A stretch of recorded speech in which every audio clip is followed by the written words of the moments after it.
शहर के बीचों बीच चौराहे पर पकोड़े बेचने वाला घनश्याम अपने स्वादिष्ट पकोड़ों के लिए पूरे शहर में फेमस था। घनश्याम के परिवार में उसकी 18 साल की बेटी रश्मि और उसकी पत्नी थे। पकोड़े की दुकान चलाकर घनश्याम अच्छे खासे पैसे कमा लेता था। लेकिन एक दिन अचानक उसकी पत्नी विमला की तबीयत खराब हो गई। क्या हुआ विमला, तुम्हें इतना तेज बुखार कैसे हो गया?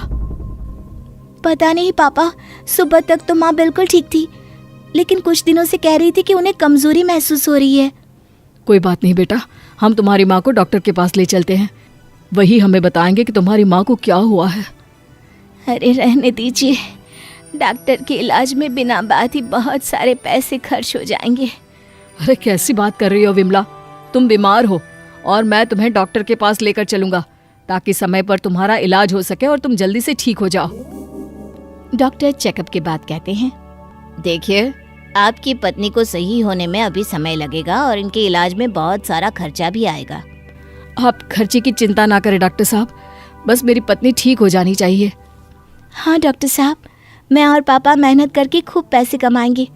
आप बस जल्दी से माँ को ठीक कर दीजिए। चिंता मत करो बेटी, तुम्हारी माँ बिल्कुल ठीक हो जाएगी, बस थोड़ा वक्त लगेगा।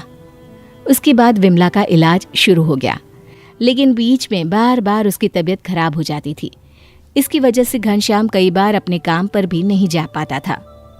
ऐसा कब तक चलेगा रश्मि के पापा? आप काम पर नहीं जाएंगे तो घर का खर्च कैसे निकलेगा?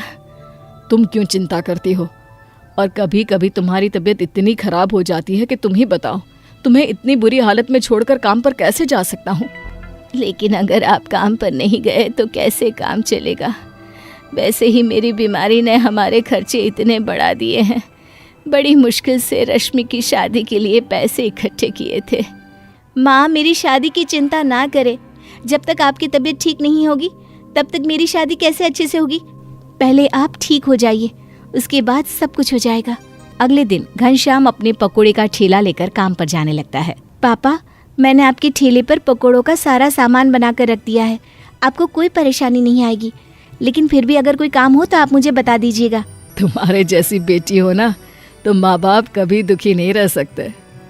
तुम कितनी अच्छी हो बेटा, तुम्हारे जैसी बेटी पाकर तो मैं धन्य हो गया।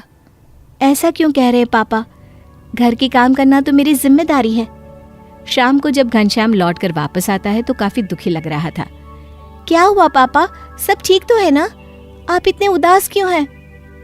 बेटा तुम अपनी माँ से कुछ मत कहना, लेकिन मुझे धंधे में बहुत नुकसान हुआ है। बीच में कई बार ठेला नहीं लगाने की वजह से मेरे ग्राहक छूट गए हैं। आज तो पूरा दिन 1 रुपए की कमाई भी नहीं हुई। कुछ समझ में नहीं आ रहा क्या करूं। ये आप क्या कह रहे हैं पापा?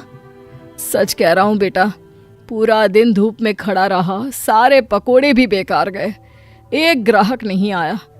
लगता है हमारा वक्त खराब चल रहा है। नहीं पापा, हमें ऐसा नहीं सोचना चाहिए, हमें कुछ और सोचना होगा।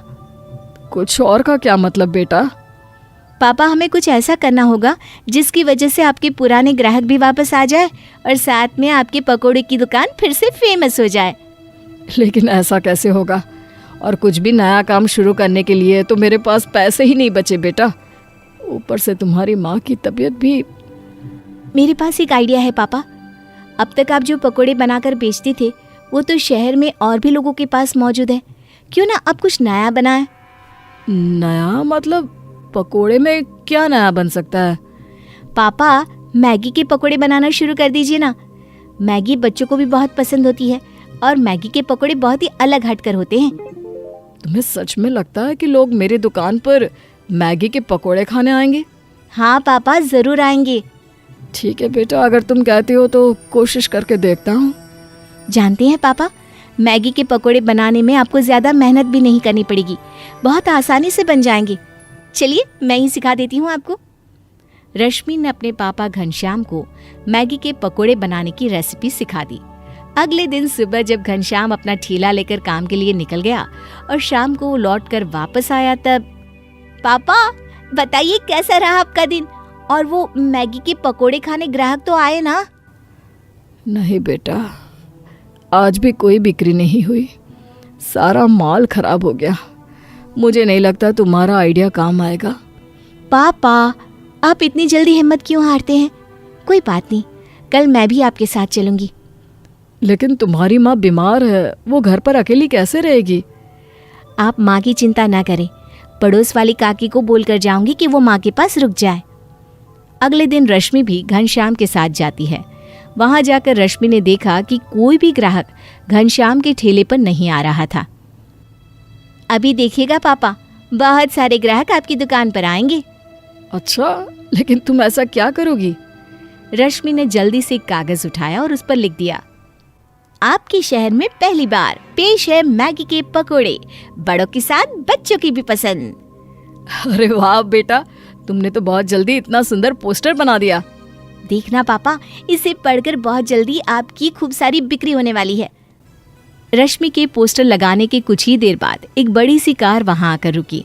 उस कार के अंदर बैठी हुई एक अमीर औरत ने रश्मि को बुलाकर पूछा, क्या सचमुच आपके पास मैगी के पकोड़े हैं?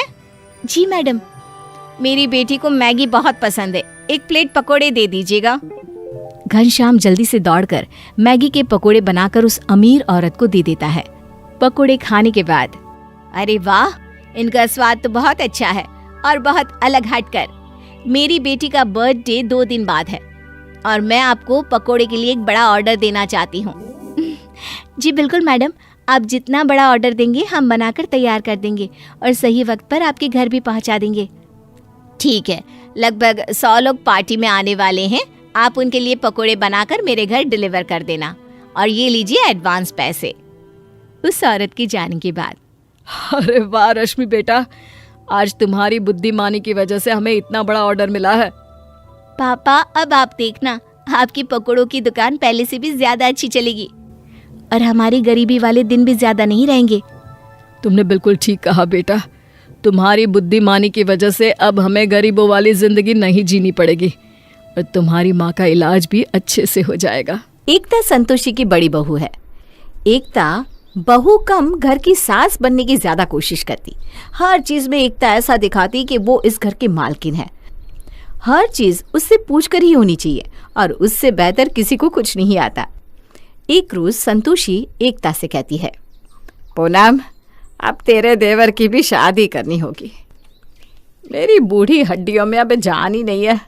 कोई अच्छी सी लड़की ढूंढनी होगी और फिर शादी में भी तो इतना काम काज रहेगा। माँ जी आप बेफिक्र रहिए, मैं हूं ना, मैं देवर जी के लिए लड़की भी ढूंढ लूंगी और उनकी शादी भी बड़े धूमधाम से करवा दूंगी। आप बस सबसे कह दीजिएगा कि मेरे काम में टांग ना अड़ाए। अरे कोई तुझसे कुछ नहीं कहेगा, तुझे जो करना है कर। जी मम्मी जी।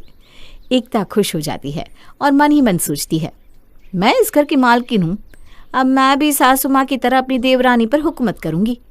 एकता अपने सभी रिश्तेदार और दोस्तों से अपने देवर के लिए अच्छी लड़की बताने को कह देती है। एक रोज रात का खाना ना बनाकर एकता जोमेटो से ऑर्डर कर लेती है। फिर खाने के समय कहती है, मम्मी जी मैं दिन भर इधर से उधर करती रहती हूँ ताकि कोई अच्छी लड़की का पता चल जाए देवर जी के लिए। इन सब में ना मैं बहुत थक जाती हूँ। खाना बनाने के लिए सोच रही हूँ कि कोई काम वाली रख लूँ।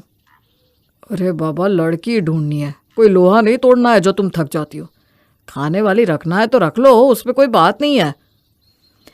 भाभी ठीक किया कि आज बाहर से खाना मंगवा लिया, बहुत दिनों से कहीं बाहर का खाना नहीं खाया था। सब्जी बहुत अच्छी है ना भैया? हाँ, तुझे तो अच्छी लगेगी, तुम्हें बाहर का खाने का मौका चाहिए बस। भाभी अब काम वाली क्यों रख रही हो?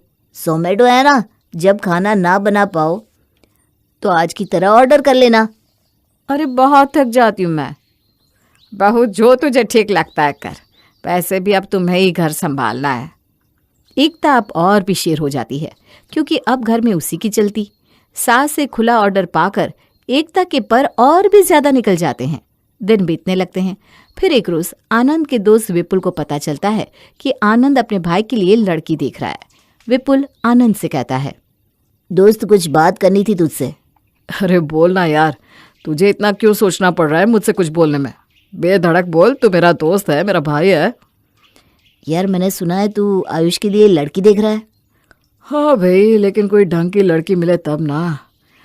तेरी नज़र में कोई लड़की होगी तो बताना मुझे। मुझे अपनी पूनम के लिए आयुष बहुत पसंद है। अरे पूनम का तो मुझे ध्यान में ही नहीं आया। उससे अच्छी लड़की तो मेरे आयुष को मिल ही नहीं सकती। रिश्ता पक्का समझ दोस्त। आज ही मैं घर पर बात करके शादी की तारीख पक्की करके तुझे बताता हूँ। पहले आयुष और बाकी सबसे पूछ तो ले। आयुष पूनम से मिल ले एक बार। अरे उसकी कोई ज़रूरत नहीं है, आयुष को पूनम पसंद ही आएगी। आनंद घर जाकर संतोषी और सबको पूनम के बारे में बताता है। तब तो ठीक है, घर बैठे ही रिश्ता मिल गया, और क्या चाहिए। मम्मी जी, ऐसे कैसे हम हाँ कर दे? पहले लड़की का पता तो लगा ले। लड़कियों की कमी है क्या? बहुत लड़की मिल जाएगी अपने आयुष के लिए। देखो, मैंने कह दिया है कि आयुष की शादी पूनम से ही होगी। तुम इतने दिनों से लड़की ढूंढने का ड्रामा कर रही हो, अभी तक तुम्हें एक छिपकली भी मिली क्या? यहाँ जान पहचान में अच्छा रिश्ता और घर मिल रहा है तो नाटक शुरू है तुम्हारा। बहू, आनंद ठीक कह रहा है। पूनम को ना मैंने पहले भी देखा है, लड़की सुंदर है और उसे सब कुछ आता भी है। अब तो एकता की बोलती बंद हो जाती है। आनंद पंडित जी को बुलाकर शादी की डेट निकलवा लेता है। एकता शादी की तैयारी में लग जाती है। एकता अपने लिए बहुत सुंदर और हैवी लहंगा लेकर आती है। आनंद एकता से कहता है, तुम्हें अभी पूनम के लिए शॉपिंग करनी चाहिए और तुम अपने में ही लगी हो। तुम्हारी शादी नहीं है। तुमसे नहीं होता है तो बोलो, मैं पूनम से कह देता हूँ, वो खुद की शॉपिंग कर लेगी। जो होगा पैसा वो हम दे देंगे। तुम ना ज्यादा बनो मत। मैं इस घर की बड़ी बहू हूँ। शादी में सबकी नजर मुझ पर रहेगी। अच्छा, तुम शादी में शॉपिंग के नाम पर बस अपनी ही शॉपिंग करती रहोगी और सबको लगेगा तुम कितना काम कर रही हो। आनंद आयुष से कहता है, आयुष, तुम और पूनम साथ मिलकर कहीं शादी की अपनी शॉपिंग कर लो। तुम्हारी भाभी के सहारे रहोगे तो वो दिखावा करती रहेगी काम करने का, लेकिन कुछ करेगी नहीं। ठीक है भाई, तो मैं चला जाऊंगा पूनम को अपने साथ लेकर। पूनम और आयुष साथ मिलकर शादी की शॉपिंग कर लेते हैं। दिन बीतने लगते हैं। पूनम और आयुष की शादी हो जाती है और पूनम बहू बनकर आयुष के घर आ जाती है। सबको दिखाने के लिए एकता पूनम का गृह प्रवेश बहुत अच्छे से करती है। फिर सबसे पूनम का परिचय करवाती है। पूनम, घर में हम 5 लोग ही रहते हैं। मम्मी जी के तुम्हें रोज पैर छूने होंगे, वो इस घर की सबसे बड़ी है। चलो अब सबके पैर छूकर आशीर्वाद ले लो। एकता एक सास की तरह पूनम को एक के बाद एक ऑर्डर करती रहती है। पूनम भी एकता के कहे अनुसार सबके पैर छूती है। फिर आनंद कहता है, आयुष, पूनम भी थक गई होगी, उसे कमरे में ले जाओ। जी भैया। मैं भी यही कहने वाली थी। जाओ पूनम, जाओ आराम कर लो, वरना कल सुबह कैसे उठ पाओगी तुम? सुबह तुम्हें बहुत सारे नियम भी करने हैं। जी भाभी। पूनम और आयुष अपने कमरे में चले जाते हैं। अगले दिन पूनम सुबह अच्छी बहू की तरह उठकर साड़ी पहनकर अपने कमरे से बाहर आती है और संतोषी के पैर छूकर कहती है, मम्मी जी बताइए, अब मुझे क्या करना होगा? संतोषी कुछ कहती उससे पहले एकता वहां आकर कहती है, मम्मी जी नहीं, मैं तुम्हें बताऊंगी तुम्हें क्या करना है। मैं तुम्हारी जिठानी हूँ, लेकिन मुझे अपनी सास की तरह ही समझना। मम्मी जी ने तो सब कुछ मुझे ही सौंप दिया है कब से। जी भाभी। अभी तुम मेरे साथ बगल के एक मंदिर में चलोगी, फिर आकर सबके लिए गर्म नाश्ता बना देना। तुम्हारी पहली रसोई का काम भी सलट जाएगा। पहले तो मैंने सोचा कि आज मैं खाना बना दूंगी, फिर मैंने सोचा रोज रोज एक एक रस्म करवाना सही नहीं है। एक ही दिन सब सल्टा देना सही रहेगा, झंझट खत्म। हाँ भाभी ठीक है, तो चले मंदिर। पूनम और एकता मंदिर के लिए जैसे ही निकलते हैं, एकता पूनम से कहती है, पूनम तुम अभी नई नहीं हो ना, सिर पर पल्लू रखो, नहीं तो आस पड़ोस वाले क्या कहेंगे, आपस में बातें बनाने लगेंगे। जी दीदी। दोनों देवरानी जिठानी मंदिर जाकर आती है। आते ही पूनम रसोई में घुस जाती है और एकता कहती है, पूनम सीधे रसोई में चली गई, ये तक नहीं पूछा कि क्या बनाना है। हमारे घर में पहले सास से पूछा जाता है कि क्या बनाना है, उसके बाद ही कुछ बनाया जाता है। ओह सॉरी भाभी, बताइए क्या बनाना है नाश्ते में? अब से ना मैं आपसे पूछ कर ही कुछ बनाऊंगी। आलू के पराठे और इमली की चटनी। एक काम करो, साथ में पनीर के पराठे भी बना लेना, क्योंकि आनंद आलू के पराठे नहीं खाता।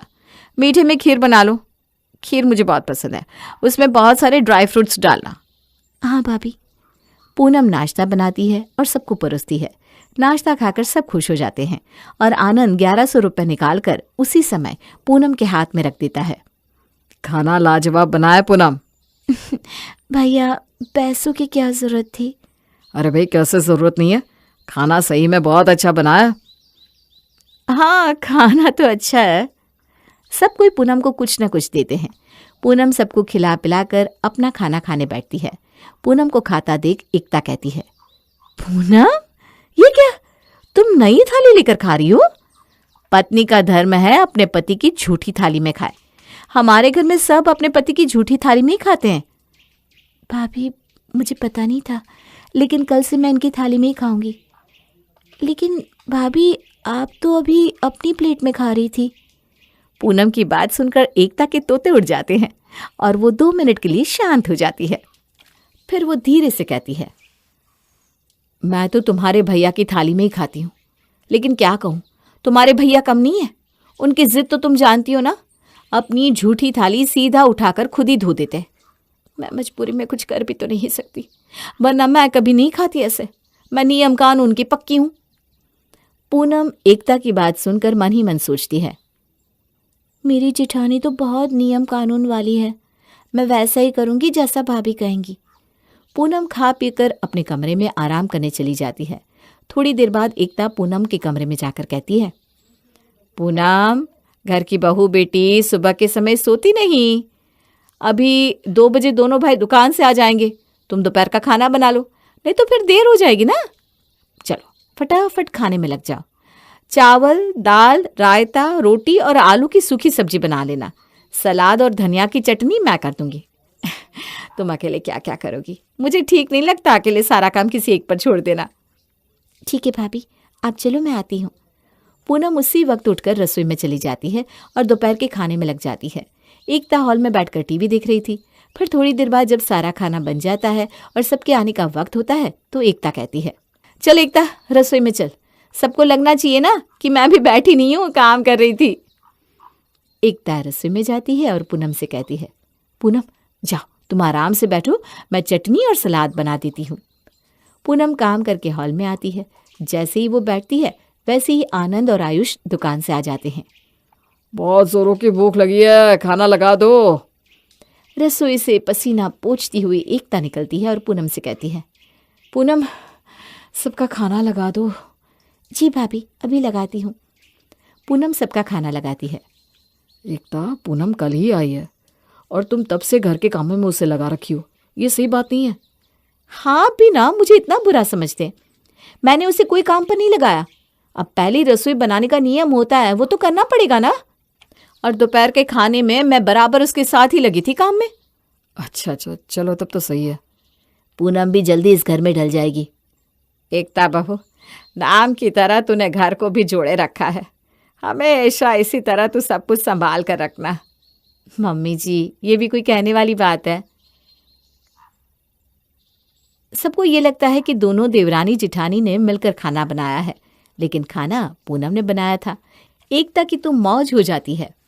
पूनम आते ही घर के पूरे काम करने लगती है। शाम को पूनम और एकता हॉल में बैठकर बातें कर रही थी। उसी वक्त संतोषी वहां आ जाती है। संतोषी को देखकर एकता जमीन पर बैठ जाती है। मम्मी जी, आप बैठो। फिर एकता खिरची नजरों से पूनम को इशारे करने लगती है। भाभी क्या हुआ, बोलिए ना, समझ में नहीं आ रहा मुझे। अब वो कुछ नहीं, मम्मी जी के सामने ऊपर बैठी हो अच्छा लगता है क्या? अब मम्मी जी, आपके पैर दुख रहे हैं, मैं दबा देती हूँ। लाओ भाभी, मैं दबा देती हूँ। पूनम जमीन में बैठकर संतोषी के पैर दबाने लगती है। बहू, जमीन पर बैठने की कोई जरूरत नहीं है, यहाँ ऊपर मेरे पास आकर बैठ जाओ। नहीं मम्मी जी, भाभी ने मुझसे कहा है जो इस घर का नियम है वो मैं करूँगी। बोलने दे तेरी भाभी को, ऐसा कोई नियम नहीं है। चल ऊपर आकर बैठ जा। पूनम ऊपर आकर बैठ जाती है। इसी तरह दिन बीतने लगते हैं। एकता अब सारा काम पूनम से करवाती और वाहवाही खुद लूट लेती। एक दिन पड़ोस की एक औरत संतोषी के घर उससे मिलने आती है। संतोषी, सुना है जब से तेरी छोटी बहू आई है तब से वो जब देखो काम करती ही रहती है। बड़ी बहू कुछ करती नहीं क्या? काम वाली लाई हो या फिर बहू? ऐसा तो कुछ नहीं है। अरे बहन, तू तो कमरे में बैठी रहती है, तुझे क्या पता चलता होगा? मैं अपनी खिड़की से जब भी देखती हूँ रसोई में पूनम ही काम करती रहती है, छत पर भी पूनम ही कपड़े सुखाने आती है, बाहर कचरा भी पूनम ही फेंकती है। अरे ऐसा कुछ नहीं है, मेरी एकता ऐसी नहीं है। बाहर खड़ी एकता ये सब सुन लेती है और भागती हुई पूनम के कमरे में जाकर कहती है, पूनम, तुम्हें पता है ना, मैं तुम्हें अपनी देवरानी नहीं छोटी बहन समझती हूँ। हाँ भाभी, बताओ तो क्या हुआ? अरे मुझे टाइम ही नहीं मिलता बाजार के काम से जो मैं घर के काम कर पाऊंगी। अगर कोई तुमसे पूछे कि घर के सारे काम तुम अकेले करती हो तो कह देना हम साथ में काम करते हैं, वरना घर की इज्जत की बात है। समझ रही हो ना तुम मैं क्या कह रही हूँ? हाँ हाँ भाभी। इतने में ही संतोषी पूनम को आवाज देती है। पूनम बेटा, पूरा दिन तुम अकेले ही काम करती हो क्या? नहीं नहीं मम्मी जी, भाभी तो मेरी सास की तरह है, मतलब हम दोनों मिलकर काम करते हैं। आपने ही कहा था ना, भाभी जो कहे वो करना। तब तो ठीक है बेटा। पूनम बेचारी दिन रात कुत्ते की तरह काम करती रहती है और घर का कोई भी आदमी इस बात पर ध्यान ही नहीं देता। संतोषी भी हर बात में उससे कह देती तू एकता से बात कर ले। एक दिन आनंद दुकान से घर जल्दी आता है और उसे एक बार के लिए शक हो जाता है। वो मन ही मन सोचता है, पूनम की हालत कुछ ठीक नहीं लग रही है, घर में नज़र रखने की ज़रूरत है अब मुझे। बुआ जी को बुलाना पड़ेगा। आनंद अपनी बुआ पुष्पा को घर बुला लेता है। अचानक अपनी ननद को देखकर संतोषी शॉक्ड हो जाती है। भाभी, बहुत दिन हो गए थे आप सबसे मिले, तो सोचा चली आऊं, इसी बहाने पूनम बहू से थोड़ी सेवा करवा लूंगी। अरे ठीक किया जो आप आ गई। एकता, तुम्हारे हाथों के पनीर पकोड़े बहुत अच्छे लगते हैं, वो बना कर ले आ बेटा। बुआ जी, मेरे हाथों के तो आपने खाए हैं, अब ना पूनम के हाथों के खाकर देखिए। पूनम, पकौड़े बना देना तो। जी भाभी, अभी बनाती हूँ। पूनम रसोई में जाती है और तुरंत पकौड़े चाय बनाकर लाती है। पकौड़े खाकर संतोषी अपने कमरे में चली जाती है, लेकिन पुष्पा अपनी नज़र गड़ाए रखती है दोनों बहुओं पर और मन ही मन सोचती है, आनंद ने ठीक कहा था, पूनम पर अत्याचार हो रहा है, इसका पर्दाफाश तो मैं करके रहूंगी। एक रोज़ पुष्पा कहती है, पूनम बेटा, तू मेरे साथ बाजार चल, मुझे थोड़ा सामान लेना है। लेकिन बुआ जी, घर की सारी मार्केटिंग भाभी ही करती हैं, उन्हें ज़्यादा नॉलेज है हर चीज़ों का। अरे बेटा, तू क्या अभी तक बाजार नहीं गई? अभी तक तो मैं शादी के बाद यहाँ के बाजार नहीं गई हूँ। मेरी मम्मी मुझे बुला रही है, मैं मायके भी एक बार भी नहीं जा पाई हूँ। क्यों क्यों बहू? एकता तो अपनी शादी के तुरंत बाद घूमने गई थी, फिर 1 साल तक तो कितनी बार मायके गई है वो। तू चली जा कल ही। तेरे बाल कैसे हो गए हैं, कंघी भी नहीं करती है क्या तू? क्या करूँ बुआ जी, टाइम ही नहीं मिलता है। नहीं, मतलब वो मन ही नहीं करता। आज तो तुझे मेरे साथ चलना होगा। चल तैयार हो जा, एकता खाना बना लेगी। पुष्पा पूनम को जिद से ले जाती है। एक दिन पूनम घर पर नहीं होती तो एकता बाजार से रात का खाना ऑर्डर करके मंगवा लेती है। रात को जब पूनम और पुष्पा घर आते हैं, बहू, तूने खाना नहीं बनाया क्या? एक दिन तुझे इतना भारी हो गया, अकेले तुझसे खाना नहीं बना तो बाहर से मंगवा लिया। अरे नहीं नहीं बुआ जी, ऐसा नहीं है, मैं ना आज थोड़ा अपने कमरे की साफ सफाई में लग गई थी तो लेट हो गया। अच्छा चलो ठीक है, आज तो सब साथ बैठकर खाएंगे खाना। पर सबसे पहले एकता बैठ जाती है और पूनम वहीं खड़ी रहती है। अरे पूनम, तू क्यों नहीं बैठ रही? हम सबके साथ बैठ जा। बुआ जी, हमारे घर में नियम है ना कि पति की झूठी थाली में ही खाना है, तो मैं कैसे बैठ सकती हूँ? तू पागल है क्या? तुझे किसने कह दिया कि हमारे घर में ऐसे नियम है? मुझे भाभी ने कहा था और मम्मी ने कहा था कि मुझे भाभी की हर बात माननी है, क्योंकि वो मेरी सास की तरह है।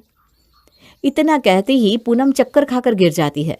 आयुष तुरंत डॉक्टर को बुलाता है और डॉक्टर कहते हैं, अपने शरीर की क्षमता से ज़्यादा काम करने के कारण इन्हें कमज़ोरी आ गई है, रेस्ट की ज़रूरत है। आयुष का दिमाग गर्म हो जाता है। अब मुझे समझ में आया कि रोज़ रात को तुम्हारा बदन इतना गर्म क्यों रहता है। तुम्हें बुखार हो जाता है इतना काम करने से। हाँ, मैं जब से आई हूँ तब से तो बस पूनम ही काम करती रहती है एक पैर पर, और एकता बहाने बनाकर बचती रहती है। भाभी को तो कोई मतलब ही नहीं है, उन्होंने तो एकता को ही पूनम की सास बना दिया है। तुम्हें एक बार हम सबसे बोलना तो चाहिए था ना पूनम। एकता, तुमने बहुत गलत किया है। गलती एकता या पूनम की नहीं है, तुम सबकी है, जिन्होंने कभी बेचारी पूनम पर ध्यान ही नहीं दिया। आयुष, तुम पति तो बन गए, लेकिन पति होने का कोई फर्ज नहीं निभा पाए। जो हुआ सो हुआ, लेकिन अब ऐसा नहीं होगा बुआ जी, क्योंकि अब मैं दोनों को अलग कर दूंगा ताकि बेचारी पूनम पर ही सारा लोड ना आए। मम्मी, मैं और एकता नीचे तले में रहेंगे और पूनम ऊपर। कुछ वक्त पूनम और आयुष को खुद के लिए मिल जाएगा। एकता, कान खोल कर सुन लो, अगर तुम्हें पैंतरे करना है तो अपनी माँ के घर जा सकती हो। अब इस घर में कोई काम वाली नहीं रहेगी। ऐसा मत करो, मुझे माफ कर दो आनंद, कम से कम काम वाली को तो मत हटाओ। मैं इससे ज्यादा कुछ नहीं बोलना चाहता हूँ, समझी? तो जैसे मैंने कहा है वैसे ही रहना होगा, नहीं तो अपना सामान बांधकर घर से चली जाओ। एकता ने पूनम से जो किया था उसका बदला आनंद ले लेता है। अब देवरानी बस बहू बनकर रह जाती है। कमला दीदी, तुम्हारी ये सब्जी की रेसिपी तो सच में लाजवाब है। इतने सालों बाद भी वही स्वाद है। धन्यवाद कोकिला। और तुम्हारे हाथ की मिठाई, उसकी तो बात ही अलग है। आज भी सब तुम्हारी मिठाई के दीवाने हैं। बिंदिया, याद है जब हम बचपन में यहाँ कूद कूद कर खेला करते थे? हाँ चंदन भैया, वो दिन भी क्या दिन थे। अब तो बस काम और जिम्मेदारियों में उलझे रहते हैं। करण, तुम भी तो हमारे साथ ही थे, तुम भी कुछ बोलो। हाँ, पर अब पुरानी बातें सोचकर क्या फ़ायदा। आज का क्या प्लान है ये बताओ। मैं सोच रही थी हम सब मिलकर शाम को बाहर चले। बहुत दिनों से एक साथ वक्त नहीं बिताया ना। Good idea. माँ, आज खाना जल्दी बना लेना, हम शाम को बाहर जाने का प्लान बना रहे हैं। अरे वाह, ये तो बहुत अच्छा आइडिया है। दीदी, हम भी साथ चलेंगे, क्या कहती हो? हाँ हाँ, क्यों नहीं, सब मिलकर मजे करेंगे। घर में हर तरफ हंसी ठिठोली का माहौल था और सभी खुश दिखाई दे रहे थे। लेकिन खुशहाल माहौल अचानक बदल गया जब नरेश चंद्र और मनमोहन घर में आए। मनमोहन, ये क्या कर दिया तुमने? दुकान के हिसाब में इतनी बड़ी गलती कैसे हो गई, और उसके चक्कर में ये नुकसान? भैया, मैंने कुछ नहीं किया, वो गलती मुझसे नहीं हुई है। नहीं, ये तुम्हारी ही लापरवाही की वजह से हुआ है। भैया, मैं सच कह रहा हूँ, मैंने सब ठीक से किया था। मुझे नहीं पता ये नुकसान कैसे हो गया। आगे से ध्यान रखना, ये चीज़ दोबारा कभी ना हो। कमला और कोकिला भी रसोई से बाहर आकर देखती है कि माहौल गर्म हो चुका है। अरे कभी कभी नुकसान हो जाता है, कोई बात नहीं, इसमें इतना लड़ने वाली क्या बात है। अरे लड़ नहीं रहा हूँ, समझा रहा हूँ। बड़ा हूँ तो समझाने का हक तो रखता हूँ ना। हाँ हाँ, ठीक है ठीक है, पर अब शांत हो जाओ, आराम से बैठो, मैं चाय लेकर आती हूँ। कुछ दिन गुजरते हैं और चंदन की शादी तारा नाम की लड़की से तय हो जाती है। शादी के दौरान उन दोनों भाइयों का दुकान पर भी जाना नहीं हुआ और लड़ाई भी नहीं हुई, वरना हर दूसरे दिन बहस चलती रहती। भैया, मैंने तुम्हारे लिए सबसे खूबसूरत शेरवानी चुनी है, तुम इसे पहनकर बहुत अच्छी लगोगी। और मैंने सारी सजावट की देख रेख की है, हमारा घर बिल्कुल शादी के लिए तैयार है। हाँ करण, और सोचो कितनी मस्ती करेंगे हम सब मिलकर। मेरी बहू आ रही है, अब तो घर में और भी रौनक होगी। आपकी बहू मतलब मेरी बहू नहीं है क्या वो? चंदन मेरा बेटा नहीं है क्या? अरे भाई हाँ हाँ, हमारी बहू, मैंने तो यूं ही बोल दिया था। सही कहा तुमने कोकिला, तारा हमारी बहू है। चंदन की शादी में सभी लोग बहुत खुश थे और उत्साहित भी। उसकी शादी बहुत अच्छे से निपट गई और तारा उनके घर की बहू बनकर आ गई। मेरी भाभी सबसे प्यारी। बिल्कुल सच कहा, जैसा नाम वैसा मुखड़ा, एकदम तारा। Best bride ever. अच्छा बस बस, तारीफ जरा कम करो, नजर लगाओगे क्या मेरी पत्नी को? चल, बड़ा आया नजर लगाओगे वाला। सब हंसने लगे। उनके घर की खुशियों में 4 चांद लग गए थे, सब ठीक चल रहा था। लेकिन फिर एक दिन, मनमोहन, ये बिजली का बिल देखो, इतना ज्यादा कैसे आ गया? भैया, आप हमेशा टीवी देखते रहते हो इसलिए बिल ज्यादा है। अरे मैं नहीं, तुम हर समय एसी चलाते हो इसलिए बिल इतना आया है। आप हमेशा पंखा चलाते हो भैया, इसलिए बिल बढ़ गया है। नहीं, ये सब तुम्हारी वजह से हुआ है, ये तुम्हारी लापरवाही की देन है। अरे नहीं भैया, ये आपकी ही गलती है, मैं तो हमेशा सावधानी रखता हूँ। बात अब और भी ज्यादा बढ़ने लगी और कमला और कोकिला बीच बचाव करने आ गई, पर उनकी बहस रुकने का नाम ही नहीं लेती। अरे क्या हो रहा है, क्यों लड़ रहे हो दोनों? आप लोग थोड़ा शांति से बात करो ना। नहीं, इसकी लापरवाही की वजह से घर और दुकान दोनों जगह नुकसान हो रहा है। अच्छा लड़ो मत, आराम से बैठकर बात करो।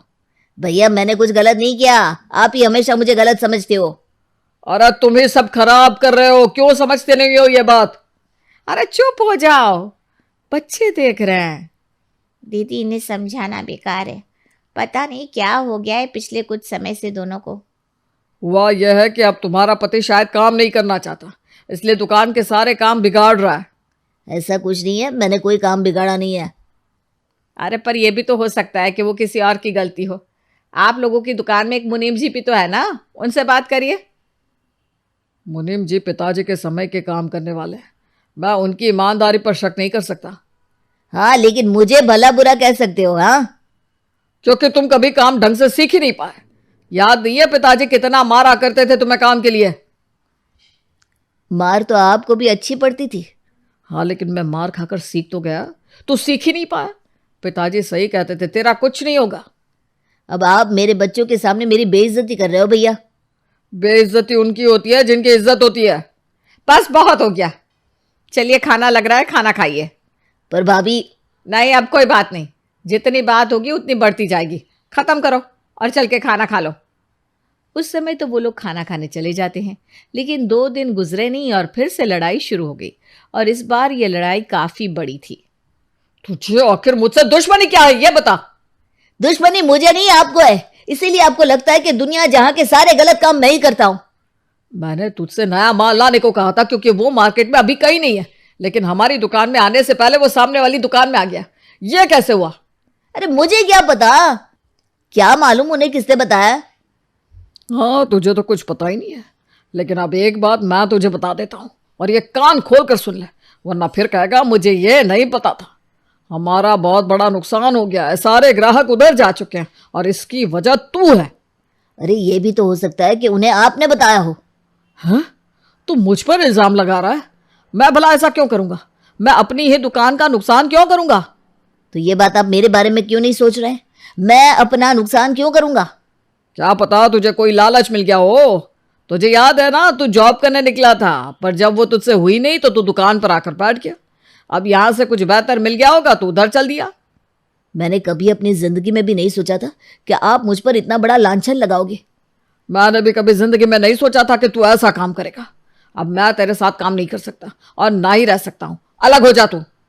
अब बंटवारे की बात कर रहे हैं? अरे अब बंटवारे की बात कहां से आ गई? झगड़ा आज है, कल नहीं होगा। इतनी सी बात पे बंटवारा कौन करता है? नहीं कमला, अब हम लोग साथ नहीं रह सकते। बंटवारा हो जाना ही चाहिए, वही बेहतर है। बात सिर्फ आप दोनों की नहीं है, आपके परिवारों की है। पापा प्लीज डोंट डू दिस। हाँ पापा, ऐसा ना करो।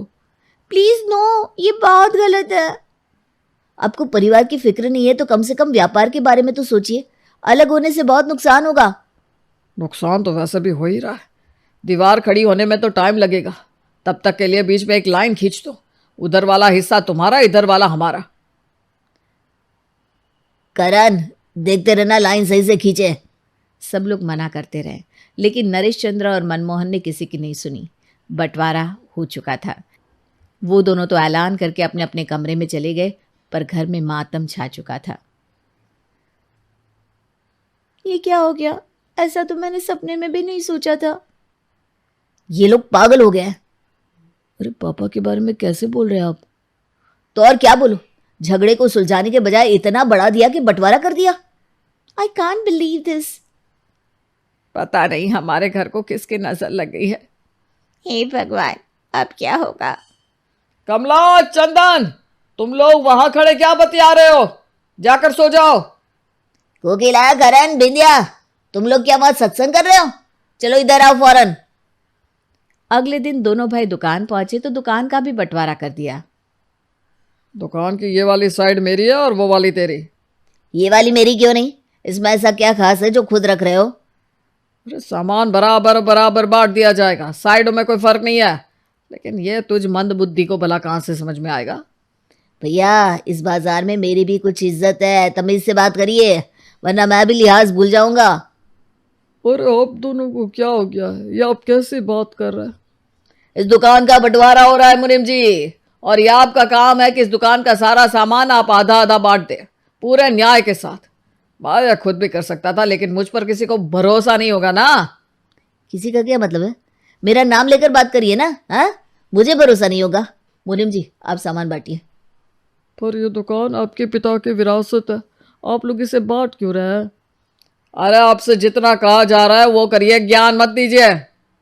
ठीक है। इधर दोनों ने दुकान का भी बंटवारा कर दिया था और उधर उनके बच्चे इस झगड़े को सुलझाने के बारे में बात कर रहे थे। पापा और बड़े पापा को समझाना तो नामुमकिन है, तो अब इसका हल कैसे निकलेगा? किसी भी समस्या का हल ढूंढने से पहले समस्या की असल वजह पता लगानी चाहिए। तो समस्या की असल वजह कैसे पता चलेगी? समस्या की असल वजह तो वहीं पता चलेगी ना जहां से समस्या शुरू हुई है, यानी कि दुकान। यस, तो कल मैं दुकान जाऊंगा और करण चाचा की जगह तू जाना। हमें पता लगाना ही पड़ेगा कि आखिर हुआ क्या है। ठीक है, कल चलते हैं और इस समस्या को सुलझाते हैं। अगले दिन चंदन और करण अपने अपने पिता को आराम करने को कहते हैं और खुद दुकान चले जाते हैं। बही खाते में कुछ तो गड़बड़ है, एक ही डेट की एंट्री अलग अलग पेन से क्यों है? इसका मतलब पापा सही कह रहे थे, गड़बड़ मुनीम ने की है। तो आज दुकान जल्दी बंद कर दो और मुनीम का पीछा करो, सब पता चल जाएगा। मुनीम जी, मैं घर जा रहा हूँ। मैं भी घर जा रहा हूँ, आप भी आज छुट्टी कर लीजिए। जैसा आप कहें। वो लोग दुकान बंद करके घर जाने का नाटक करते हैं, पर वहीं पर छुप जाते हैं। वो देखते हैं कि मुनीम सामने वाले दुकानदार से जाकर मिल रहा है। साला ये मुनीम, सब इसी के चक्कर में हुआ है। हमें उन दोनों को ये बात बतानी पड़ेगी। अरे कोई फायदा नहीं है। पहली बात तो वो हमारी बात पर विश्वास नहीं करेंगे, खास तौर पर मेरे पापा तो बिल्कुल नहीं करेंगे, क्योंकि उनको मुनीम जी पर अंधा भरोसा है। और दूसरी बात, वो दोनों एक दूसरे को इतना कुछ बोल चुके हैं ना कि अब उन्हें वापस मिलने के लिए एक धक्के की जरूरत होगी। क्या मतलब? चल मैं समझाता हूँ। चंदन अपना प्लान सबको बताता है। उस प्लान के तहत उन लोगों को आपस में लड़ना था ताकि नरेश चंद्र और मनमोहन को अपनी गलती का एहसास हो सके। मेरे वो काले वाले फॉर्मल जूते कहाँ हैं? पता नहीं। अरे हाँ, याद आया, वो अपने करण को दिए थे ना। मैंने दिए नहीं थे, उसने ले लिए थे। हाँ हाँ, एक ही बात है, मतलब उसी के पास है। करण, करण, क्यों चिल्ला रहे हो? जो तू कल मेरे काले फॉर्मल जूते लिए बैठा है ना, वापस कर वो। हाँ हाँ ठीक है, रुको। अरे जल्दी कर। ये लो पकड़ो। तुझे तमीज नहीं है क्या कि कोई चीज कैसे दी जाती है? अपनी चीज नहीं है तो उठा के फेंक रहा है। एहसान फरामोश, जैसा बाप वैसा बेटा। तो क्या बोल रहे चंदन? अपने चाचा के बारे में ऐसा बोलते हैं? तो क्या हुआ, अब तो हमारी उनसे लड़ाई हो चुकी है पापा, भाड़ में जाए वो। लड़ाई हो या कुछ भी हो, है तो तेरे चाचा, तमीज से बात कर। दोबारा मैं तेरे मुंह से ऐसा कुछ ना सुनूं। मनमोहन भी ये सब सुन रहा था। उसे बड़ा अजीब लगता है कि नरेश चंद्र उसकी साइड ले रहा है। चंदन और करण के लड़ने का मोटिव पूरा हो गया था। इसी तरह तारा और बिंदिया भी आपस में झूठी लड़ाई करती हैं। भाभी, ये अपनी तरफ का कूड़ा अपनी तरफ ही रखो। ये मेरी तरफ का कूड़ा नहीं है, तेरा ही है। जो काम आपकी ससुर ने किया वही आप भी कर रही हो। उन्होंने नुकसान के इल्जाम मेरे पापा पर डाल दिए और आप कूड़े का इल्जाम मेरे ऊपर डाल रही हो। बिंदिया, फालतू की बातें मत करो, जरा सा कूड़ा ही तो है, समेट लो। पर वो उनकी साइड का है ना पापा। ये क्या है, इनकी साइड उनकी साइड? छोड़ो, समेट लो। मनमोहन की ये बात सुनकर नरेश चंद्र को भी हैरानी होती है। उसी रात चंदन के कहने पर कमला तबीयत खराब होने का नाटक करती है। अब तुम्हें क्या हो गया कमला? चंदन, जल्दी से एम्बुलेंस बुला बेटा। फोन नहीं लग रहा पापा। अरे तो जल्दी कुछ और इंतजाम कर। क्या हो गया? मम्मी की तबीयत बहुत ज़्यादा खराब है और एम्बुलेंस भी नहीं मिल रही है। करण, तेरा दोस्त यहीं पास में रहता है ना, उसके पास कार है, उसे बुला कर ले आ जल्दी। अरे इनके लिए मैं क्यों कार बुलाऊं? ये तो हमारे दुश्मन है। अरे थप्पड़ पड़ जाएगा अगर दोबारा ऐसी बात करी तो। चल फोन लगा। सॉरी, लगाता हूँ। नरेश चंद्र मनमोहन को थैंक यू कहना चाहता था, लेकिन उसका ईगो बीच में आ गया और वो कुछ नहीं बोल पाया। कमला का झूठा चेकअप हुआ और वो अगले दिन घर आ गई। बिंदिया, मैं चला जाऊं, उसके बाद तू जाकर बाहर खड़ी हो जाना। वो लड़का तुझे छेड़ेगा। आगे का प्लान तुझे पता है? हाँ हाँ ठीक है। बिंदिया बाहर गई और उसको एक लड़के ने छेड़ा। फिर वो झूठ मूठ रोती हुई अंदर आई। ये लोग कितने बुरे। क्या हुआ बेटा? मैं बाजार जा रही थी, पर बाहर मुझे एक लड़का बार बार छेड़ रहा है। अरे ऐसे कैसे? मैं देखता हूँ। अरे तुम क्यों जाओगे ऐसे लफंगे के मुंह लगने? चंदन देख लेगा। मैं क्यों देख लूंगा? करण की बहन है, करण संभाले। बिंदिया तेरी बहन नहीं है क्या? पागलों जैसी बात ना कर। कारण होता तो वह संभाल लेता है, पर वो कहीं बाहर गया है। चल तू जा और उस लड़के को भगा कर आ। चंदन जाता है और उस लड़के को भगाने की एक्टिंग करके वापस आ जाता है। मनमोहन सोचता है कि अगर आज चंदन नहीं होता तो ये काम उसको करना पड़ता, और ये नौजवान लड़के तो बूढ़े आदमी से डरते भी नहीं है। फिर पता नहीं बिंदिया का क्या होता। एक दिन नाश्ते के समय, पापा आपने बहुत अच्छा किया जो बंटवारा कर दिया। पहले कितनी चक्कर चक्कर होती थी, अब हम आराम से बैठते हैं और बातें करते हैं। सही कहा आपने। चाचा जैसे एहसान फरामोश आदमी से तो दूर रहना ही बेहतर है। अबे चुप रहो तुम लोग, चुपचाप खाना खाओ। बकवास किए जा रहे हो। पता भी है कि उसने क्या क्या किया है इस घर के लिए, बस बोले जा रहे हो। बड़े पापा को बस बातें बनानी आती है और कुछ नहीं। मैंने तुझे यही संस्कार दिए कि बड़ों के बारे में ऐसे बोले, और वैसे भी तू उनके बारे में कुछ नहीं जानता, इसलिए चुप रहा कर। नरेश चंद्र नाश्ता करके दुकान के लिए निकल जाता है, पर तभी उसे किसी काम से वापस आना पड़ता है। उसी समय करण बाहर जा रहा था। नरेश चंद्र दहलीज से ठोकर खाकर गिर पड़ता है। मनमोहन को लगता है कि करण ने उसे धक्का दिया है। वो जाकर करण को मारने लगता है। तेरी इतनी हिम्मत कि तू मेरे भाई को गिराएगा? तूने समझ क्या रखा है? आज मैं तुझे मार मार कर तेरी जान ले लूंगा। अरे आप क्या कर रहे हैं? छोड़िए उसे। अरे बस करो मनमोहन। रुक जाओ मनमोहन, उसने कुछ नहीं किया। मैं दहलीज से टकरा कर गिरा था। ओ अच्छा, आप ठीक तो है ना भैया? हाँ मैं बिल्कुल ठीक हूँ। मुझे नहीं पता था कि तुझे मेरी इतनी फिक्र है। मुझे तो हमेशा से आपकी इतनी ही फिक्र है। आप ही मुझे भूल गए हो भैया। ऐसा कुछ नहीं है मेरे भाई, बस कुछ चीज़ों की वजह से पता नहीं क्यों। वो सारी चीज़ें मुनीम ने बिगाड़ी है। चंदन भैया बिल्कुल सही कह रहे हैं। हमने अपनी आंखों से देखा था कि वो मुनीम सामने वाली दुकान के मालिक से मिल रहा है। उसने आप लोगों को धोखा दिया है। तुम लोगों की वापस से दोस्ती भी हो गई। हमारी तो कभी लड़ाई हुई नहीं थी। ये सारी लड़ाइयाँ तो झूठी थी, आपको एहसास दिलाने के लिए कि आप लोग एक दूसरे से कितना प्यार करते हो। और ये जो कुछ हो रहा है ये सिर्फ एक गलत फहमी है और कुछ नहीं। मुझसे गलती हो गई कि मैंने बाहर वाले की बात पर विश्वास किया और अपने सगे भाई की बात पर नहीं। हम दोनों को ही मुनीम की हरकतों पर नजर रखनी चाहिए थी भैया। ये हम दोनों की गलती है। दोनों भाई वापस मिल गए, बंटवारा खत्म हो गया और मुनीम को काम से निकाल दिया गया ताकि भविष्य में फिर से कभी ऐसा ना हो।